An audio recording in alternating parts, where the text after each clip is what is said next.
would you say Shane Stroke conference? There's a special opportunity to find out what this is all about and see firsthand what happens. Do you look Brodish is with us? We met last year. I did. It's good to see you. You've got a pretty compelling story about challenges that occurred in your life. How did it start? Well, my earliest recollection is kindergarten, and I was 16 when I told. There was a radiothon in Humboldt, and I went to the radiothon, and I told them that I needed help.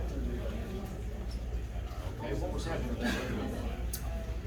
They were raising money for the Carl Carter's Child Abuse Center. And so you heard this, and so you knew what was happening in your life.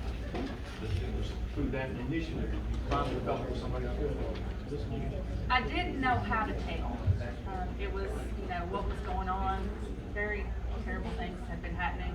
And I knew that I wouldn't be in trouble, but I didn't have the words to tell my parents what was going on. It was a family member, and I just didn't know how to approach them with that subject. So it was not fear, it was just not knowing how to bring this. How to have the discussion. And Was there any doubt that people would believe you within your family? not in my family. My parents, interestingly enough, were volunteers for the center before I actually told, and my dad kind of early on in the years of the center, my dad helped, and so they were familiar with the center. Okay. So you wrote this radiothon. Let's say I want to talk to someone. So what happened to that? And that was on a Friday night or a Saturday, I believe, and the next Wednesday, a member from the center came to my house and had a meeting with my parents and me and assisted me with telling. After you told someone from the center, then how was it communicated to your family? I couldn't do it. I did have help. They just let my parents know that there were some things going on that they needed to be aware of, and it came out. So on Wednesday, these folks from the center at your house. So where did we go from there? That night, I know the Sheriff's Department came, Child Protective Services came. The next Thursday, I had to go If you to do Child this long Protective enough, you Services can and do give an everything. interview. The next Friday, I had to go to the Sheriff's Department to give an interview. And then the next Monday, I had to go to the Children's Clinic for a physical. Oh, they did. A lot. Was it intimidating? Was it comfortable? It was very uncomfortable, but you kind of had to relive everything and tell everything. I can remember being in Child Protective Services, and my parents were on the other side of a two-way mirror, and knowing everything that I was saying was just, hurting them. And I hated to tell it, but it was something that had to be done. Were there any prosecutorial results of this? Yes, my parents went through the prosecution. Both my parents had passed away, and I was going through some things not too long ago, and I found a letter that the prosecutor actually wrote my parents, thanking them, talking about how brave they were for following this through, for seeing it through, for making sure that I was safe. So they did follow that through. Your story is one that confirms the importance of volunteer work. Yes. What's been the impact in your life? Well, I've had, of course, therapy. I've had to relearn things. I've had to, a lot of growth, a lot of challenges, a lot of good days, a lot of bad days. What's in my heart for this center and for kids that are abused, you never know. I mean, your parents can be volunteers at the center and it still be going on in your home. So it's just important to get the word out. You don't know the impact it can make. I was sharing with Pam not too long ago, and I shared this with the board recently because I am a member of the board now. That night that I told was the first time since kindergarten I could go to bed knowing that I wouldn't be hurt anymore.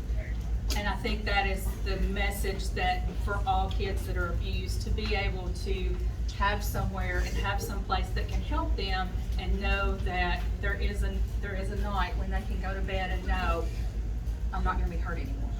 It's interesting that you're confident in one sense that your parents will be supportive and not question validity of what you were saying. Right. That's a blessing. It's important to make those calls. Yes. That's the message. What's your message for everybody?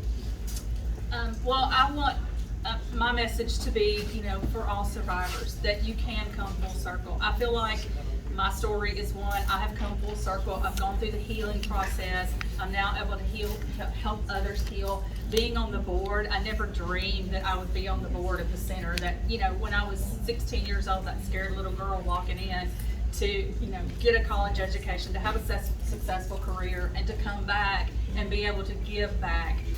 The amount of work that goes into all of this and the amount of love that's given, it's just amazing that we have something like this in this area to help. It's frightening to think we'll be. Very, very frightening. The stats still stunned me, how much it is, and I wonder if it's been there all along, we just didn't know. It's changing in our world, I really don't know. I don't know either. You know, I think everyone was shocked at what happened to me, but then again, you know, I've done a lot of research and I've read a lot of books, and you know, you hear people ask why did this happen to me? Why, you know? And there's a great book. It's called The Wounded Heart by Dan Allender, and you know, I was convenient. I was a convenient victim. I was there. I was always there, and you kind of have to push that back and just move forward. Good to see you. You too. Appreciate the opportunity to talk. Judith Rodish, living example of why this center works and how it works. We got a video coming up to help address this situation when you may see signs of or evidence of or whatever, what should be your response, right? Judith was you know, very fortunate to have people, her family and the people in her community to step forward.